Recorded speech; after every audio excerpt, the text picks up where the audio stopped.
Well, hello there. 1 week ago, I started back at university. Before I did, I was able to sneak in one book for my own personal reading pleasure before I got deep into the university reading list. The Little Disturbances of Man by Grace Paley. 10 short stories, and they are some of the most fun and entertaining short stories I've read for a very long time.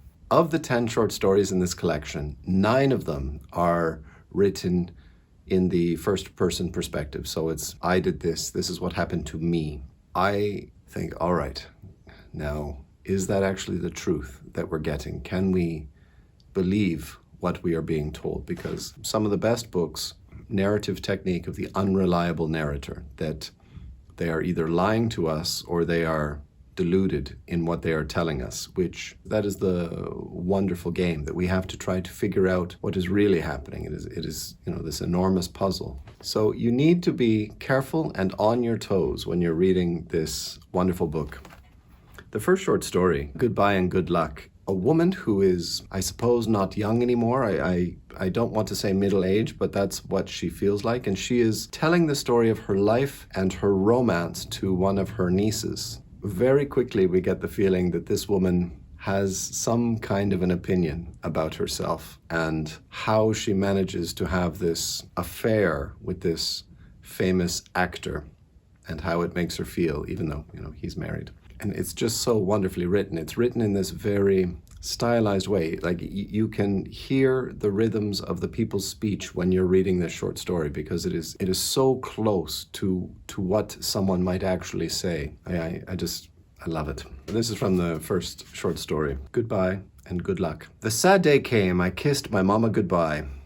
Vlashkin helped me to get a reasonable room near the theater to be more free. Also, my outstanding friend would have a place to recline away from the noise of the dressing rooms. She cried and she cried. This is a different way of living, Mama, I said.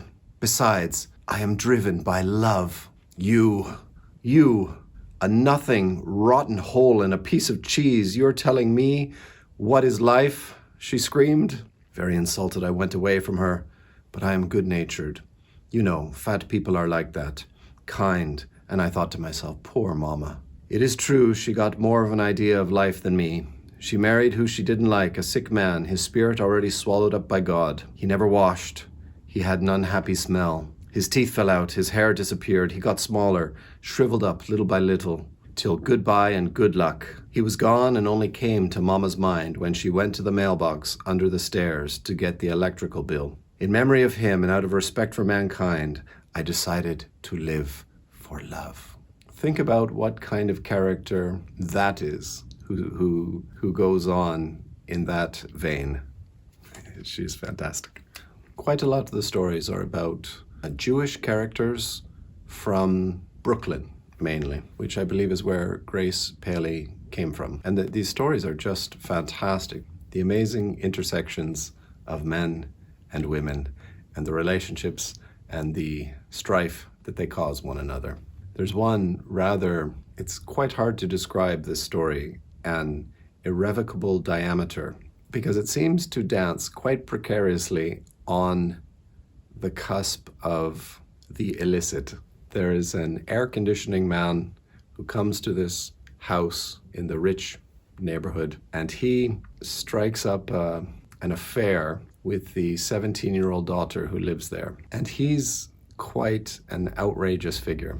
It's funny to read because of the way it is written, this delicate subject matter, but it's handled so playfully because this character is someone who really does not seem to have a care for propriety at all. I suppose the kind of man who starts flirting with the 17-year-old girl is going to be like that. Now, if you're wondering, why have I never heard of Grace Paley before? I don't think you're alone in that. It's because she was not one who was devoted to writing. From what I've read, she seemed to consider writing as something of a hobby. It is said, rumored, this collection, her publisher had to go to her home hunting around for manuscripts in a closet, in drawers, here and there, looking for the manuscripts and steal them from her to put them together to create this collection, because it just seemed that she didn't take writing very seriously, that Grace Paley was a devoted mother. She gave her life to her family. She was very big into political activism. She was a very strong, politically minded person. Writing was the third thing on her list, and that is why we have very, very little writing from Grace Paley, and it's quite a shame for us. That is the way she wanted to live her life, and if she did not have the time to do some more writing to give us the pleasure, well, who are we to complain, really? We have this collection, and sometimes that's enough. Sometimes it is enough just for someone to have this explosion of creativity, and someone is quick enough to carefully bundle it up and package it and get it into the printing presses and give it to us. If that is all they ever give to us because of time, if she had better things to do, we cannot criticize that, because at least we have this collection, which is, it's enough. Compared to a lot of other writers who did not give us something as good as this, then that is quite good enough. A wonderful short collection of brilliant stories. What I love about them is that I read the whole collection and I didn't get what I usually get, this sort of tired, repetitive feeling of I'm reading the same author with the same tone, the same author's voice. I didn't feel that. Every story was bright and fresh and vibrant, every single time. If you are a lover of short stories, perhaps you've never heard of Grace Paley, or perhaps it is sitting on your shelf, forgotten, because it's such a slim little volume and maybe you don't notice it very much, pick it up and give it a try, because the first story, I think, will very quickly sweep you off your feet. It did with me, and this was the second time I read it, and I enjoyed it that much more on the second reading.